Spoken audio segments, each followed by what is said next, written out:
Good evening, detective. Doctor. Can I get a smoke? Thank you. You've come here a few times now, detective, and you continue to ask me, how can I live with myself? How could I do such a thing? How could I behave in the way that I have behaved? And here's the problem I have with that line of thinking. It looks at it from such a judgmental point of view. Like, okay, see, here's the thing. Nobody ever looks at it from my perspective. If you had to live a life like mine, you might die, detective. Could you imagine living your life with no empathy, feeling no sympathy? Do you know what that has meant for me? I remember my father telling me, you're either going to be what this world wants you to be or what you want to be, but you can't be both. I'll never forget the smell of liquor on his lips as he pinned me down and grabbed me by my throat. He said, if a man can't protect himself, then he doesn't deserve to breathe. He'd beat me so often that I wet the bed when I sleep. That was on a regular basis, not every now and then. At least 3 and 4 days a week until I was 10. I remember I was 10 because it was my birthday. And I didn't even want to have a party in the first place, but they both insisted. They made invitations. They were so persistent, but really they just wanted to pawn the gifts from my friends, except nobody showed. And they wound up losing money in the end. And then, my dad, he gets all mad. He starts to push me. He told me I had no friends because I'm a pussy. He said he could no longer even pretend to like me. Then he leans in and strikes me, screaming, fight me at the top of his lungs, saying how he didn't think that I was his son. What did he think that I would have done? If a man can't protect himself, then he doesn't deserve to breathe. So that night, while he was passed out drunk, I smothered him in his sleep. Oh well. I had to protect myself.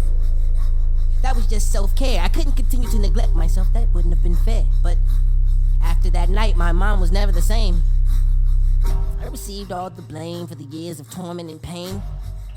She also blamed me for ending it. Ironic because she tried once too, but she couldn't finish it. She figured it out the second time though. Doctor said there were enough drugs in her to kill her 11 times. I remember, because I was 11 at the time. The look on that social worker's face when she saw the bruises all over my body, the burn marks from the cigarettes being put out on my skin. I had lost so much weight by then I was practically razor thin. And in 10th grade, I took biology. It was my favorite class. We studied animals. I even dissected a pig. I took to it extremely fast. There was something about being able to see exactly what makes a thing, and how there are an infinite amount of ways to send that thing to an eternal dream, and that intrigued me. So, wanting to learn more, I would go home and explore, but when my foster mom saw her cat, she just screamed in horror. I had no idea I had done anything obscure. I was just doing the exact same thing in school 2 days before. What's the difference? Well, needless to say that right from that day I had to go and live with someone different. Almost anyone who's ever met me has cursed my existence. I lost count of how many schools I've attended throughout the years. Kicked out of here, transferred over there. But I remember what was said.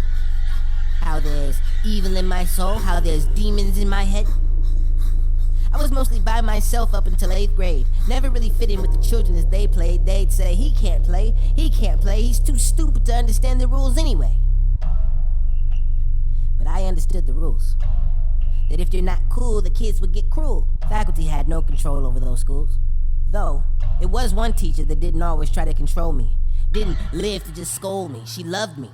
I believed this because she told me. And she showed me. The connection was instant. Until one day she began acting distant. If you didn't know any better, you might have missed it. But I could immediately notice the difference. In a way, she treated me the absolute worst. Never mind that she was my first, but she made me believe in my own self-worth. She gave me hope. But in the end, she just used it as rope to hang me. I was devastated more than angry, and frankly, I wanted vengeance. I wanted her to feel what I felt in that instance, but I was young, and I thought that I really loved her. I just wanted her to learn from her mistakes. That I'm not trash for you to take out to the curb after you scraped your plate. But how would she ever learn if there's no consequences for her actions? So, I went and found 3 teachers that all shared her initials, and they stabbed them. The next day, I brought her a newspaper with that story on the headline. I told her that this is a sick world we live in.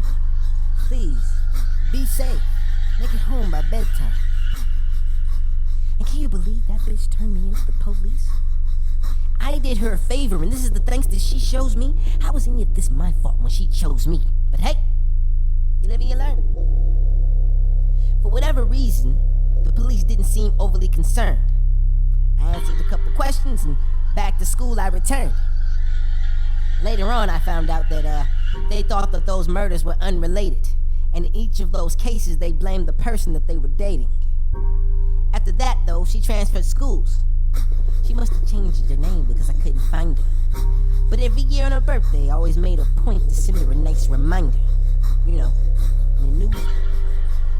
And at the end of the day, I guess that's why I'm locked up here. Apparently, I'm criminally insane, mentally deranged, though one could argue that from love I have been estranged and preordained for pain. Was I born this way or was I trained? They must think that I'm fucking stupid the way that they lie to me. And they must think I don't hear them talking about lobotomy. But obviously, I'd kill everyone in here before I let these sons of bitches poke and pride at me. Because if a man can't protect himself, then he doesn't deserve to breathe. I'll protect myself from them, detective. But can they protect themselves from me? You remember this conversation? Blah! Get the fuck out of here.